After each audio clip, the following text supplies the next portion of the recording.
armadilha das crianças e a pornografia. Os promotores do governo do anticristo introduzem constantemente problemas criados para provocar reações na sociedade. O novo assunto do qual vai se falar muito é a exposição das crianças à pornografia. Mas isto esconde um objetivo terrível. Vejamos qual é. Amós falou desta época. Esta sexta-feira terminou uma reunião de globalistas, cujo assunto principal foi recuperar a confiança e impor uma censura implacável a qualquer ideia que não seja o pensamento único do governo do anticristo. Isso está profetizado? Amós era um pastor e fazendeiro a quem Deus deu profecias no século 8 a.C. Uma dessas profecias se encontra no capítulo 8 de Amós e é para o tempo do fim, isto é, para estes dias. Recomenda-se a leitura atenta deste capítulo, comparando-o com o que vivemos e com o que se vislumbra para um futuro muito próximo. Não faremos isso neste vídeo para não alongá-lo. No versículo 11 do capítulo 8, lemos: Eis que vem dias, diz o Senhor Jeová, em que enviarei fome sobre a terra, não fome de pão, nem sede de água, mas de ouvir as palavras do Senhor.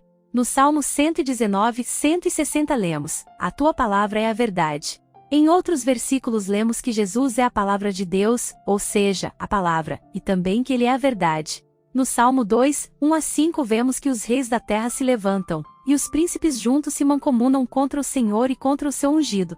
Aqui, reis e príncipes se referem não a casas reais, mas a pessoas que governam. Juntando essas ideias, podemos concluir que a verdade é Jesus Cristo, a palavra. A importância da verdade. Até mesmo os não crentes em Cristo conhecem o versículo que diz: Conhecereis a verdade, e a verdade vos libertará. Se pensarmos bem, é pura lógica. Sempre que vamos tomar uma decisão, é fundamental que a informação em que a baseamos seja verdadeira. Mentir nos leva a tomar decisões erradas e estas nos levam a consequências graves em muitas ocasiões. O mundo inteiro pôde ver os danos sofridos por muitos que se deixaram levar por uma mentira acompanhada de um medo infundado, e não buscaram a verdade, recebendo em troca consequências terríveis sobre o seu corpo, e até a morte. Ou seja, conhecer a verdade é de vital importância e nos afeta principalmente para a eternidade. Se não conhecermos a verdade sobre a salvação das nossas almas, iremos para a destruição eterna. Uma reunião diabólica. Voltando à reunião que terminou na passada sexta-feira, ouvindo o que dizem aqueles que participam desse encontro e outros semelhantes e, principalmente observando as suas obras, podemos concluir que as suas intenções são diabólicas em termos de humanidade. No nosso canal de Telegram, falamos dessas reuniões com mais liberdade. Muitas pessoas já estão tomando conhecimento das obras desses indivíduos. À medida que progridem, sentem-se mais confiantes em dizer o que pretendem fazer e as obras que levam a cabo respaldam as suas palavras. Essas afirmações e obras são suficientemente sérias e terríveis para que ninguém perceba a gravidade e perigo que há nelas.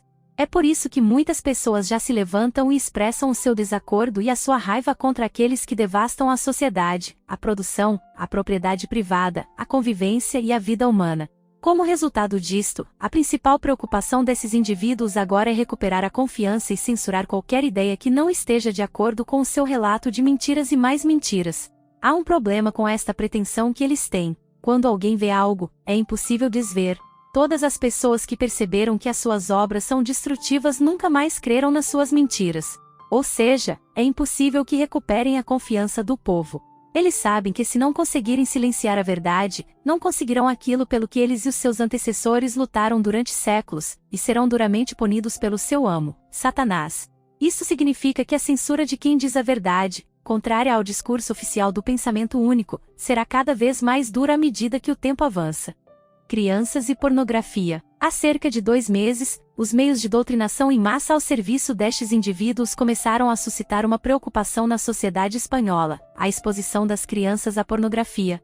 Sem dúvida, as crianças hoje têm um acesso absurdo à pornografia. Isto lhes causa danos incalculáveis, que os afetarão para o resto da vida. Certamente isso não deveria acontecer. Mas, que tal se esses mesmos meios de comunicação se autocensurassem, e retirassem toda aquela propaganda sobre perfumes e sorvetes, na qual, em sua maioria, mulheres seminuas rebolam sensualmente como cadelas no cio diante de um sorvete ou de um perfume? E se esses meios de comunicação parassem de transmitir uma programação tão sensual a qual nem mesmo os adultos deveriam ser expostos? E se esses manipuladores de massa fossem menos hipócritas, e retirassem da sua programação aqueles infindáveis programas de fofocas em que a população é treinada na ideia de que adulterar é um mérito? Enfim, voltando aos amos dessa mídia hipócrita e perniciosa, conforme já foi dito, eles agora estão muito preocupados com a exposição de crianças à pornografia. A ideia disso é simples. Dado que o governo desta nação é muito submisso à agenda destes globalistas, eles submetem o país à perversão que agrada aos seus amos, mesmo antes de que eles o requeiram. Por isso, ainda antes da realização deste encontro, que visa mergulhar a humanidade na censura mais tirânica, em Espanha foi levantado o assunto da pornografia e dos menores. O que tem a ver uma coisa com a outra?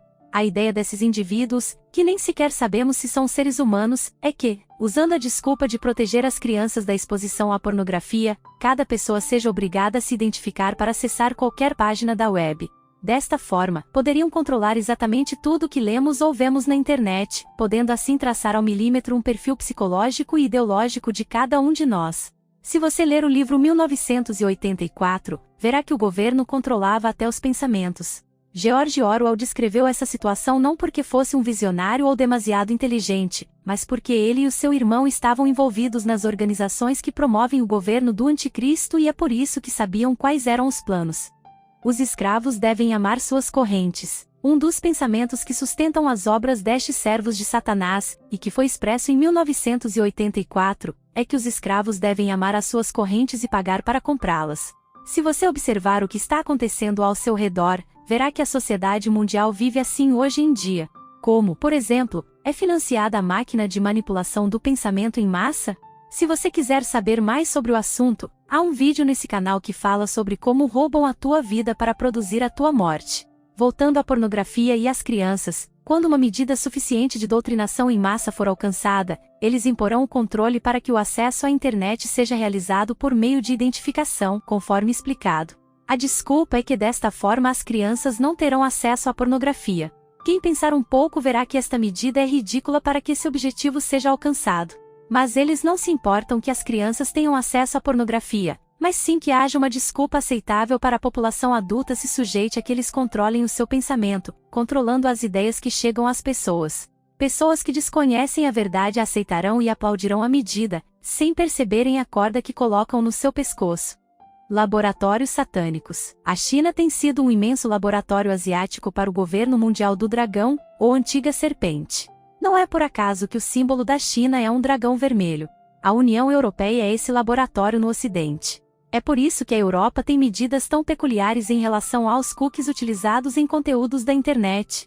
Acabam de fazer algumas alterações nesta política, que levam o usuário a permitir que sua navegação seja monitorada mais do que antes, sob pena de não conseguir acessar muitas páginas da web.